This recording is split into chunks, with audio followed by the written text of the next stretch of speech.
Welcome back to You Heard It Here with Dr. Gary. This is earwax removal vlog number 93. In today's episode, we're going to look at a compilation of several different earwax removals that were recently performed in my office. This first patient, you could see that there was a severe impaction and actually some moisture in the ear canal.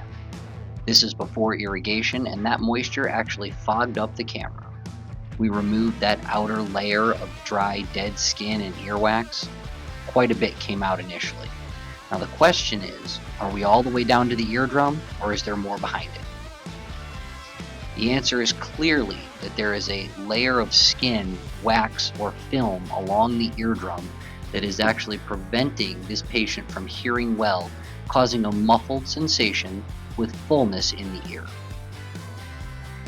I'm taking my time as I'm looking at this, trying to figure out what the best way to pull that skin and wax away from the ear canal ceiling and off the eardrum itself, kind of peeling it down, revealing the eardrum and allowing us to get a good relief for that patient. So I started by using the curette to pull down on the wax at the top, opening it up a little bit. You can see how that skin has come away from the eardrum and the wax. Now we're going to use the curette, or excuse me, we're going to use the alligator forceps to remove a little bit of that wax, kind of pulling it out. After that, we're going to use a little bit of irrigation now that we've gotten it opened up a little bit. This combination of using curette, the alligator forceps, as well as irrigation is a great way to remove wax when it's stubbornly stuck to the ear canal wall and or the eardrum. As soon as we pulled that wax away from the top of the ear canal wall and off the eardrum, the patient reported immediate return of hearing and reduced fullness in the ear.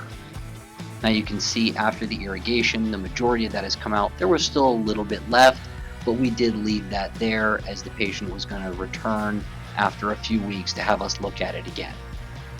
On the other side, you could see that same type of dry, dead skin wax combination. We're going to use the curette to simply go in and pull that out. Again, great sized chunk is coming out of the ear. Everything looks to be staying together. That's what we like to see, is these bigger chunks. They're much more satisfying to remove, and they give us a pretty good result just after one removal. Ear number 3, this one is not nearly as bad as the first two, but it does have a very different texture to the wax. This wax was much more tacky. It just does not want to stay together. This is more almost like peanut butter as opposed to dry skin. You can see that kind of all stuck together on the curette there. It's almost a honey colored, but it stayed together very nicely once we got it out. There's a little bit left here at the bottom with a couple of hairs embedded in that earwax. So we're going to remove that again with the curette just off the bottom of the ear canal to try to relieve any future buildup for this patient. The better we get the ear cleaned now, the less likely it is that we're going to have to be repeating this process, and we get longer out of each cleaning.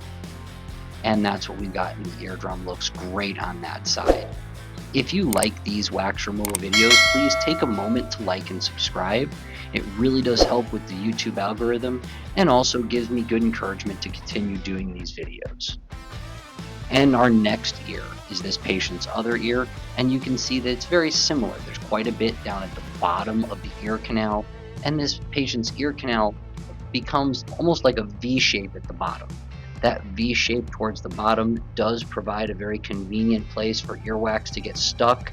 It has trouble working its way out, so sometimes we need to use a curette or other object to remove this earwax. This is a case in which suction would have been quite effective. Again, as those of you who watch my videos know, I don't do a lot with suction or microsuction for earwax, but it is definitely a very appropriate use of a tool for wax removal. And now we have a great view of the eardrum.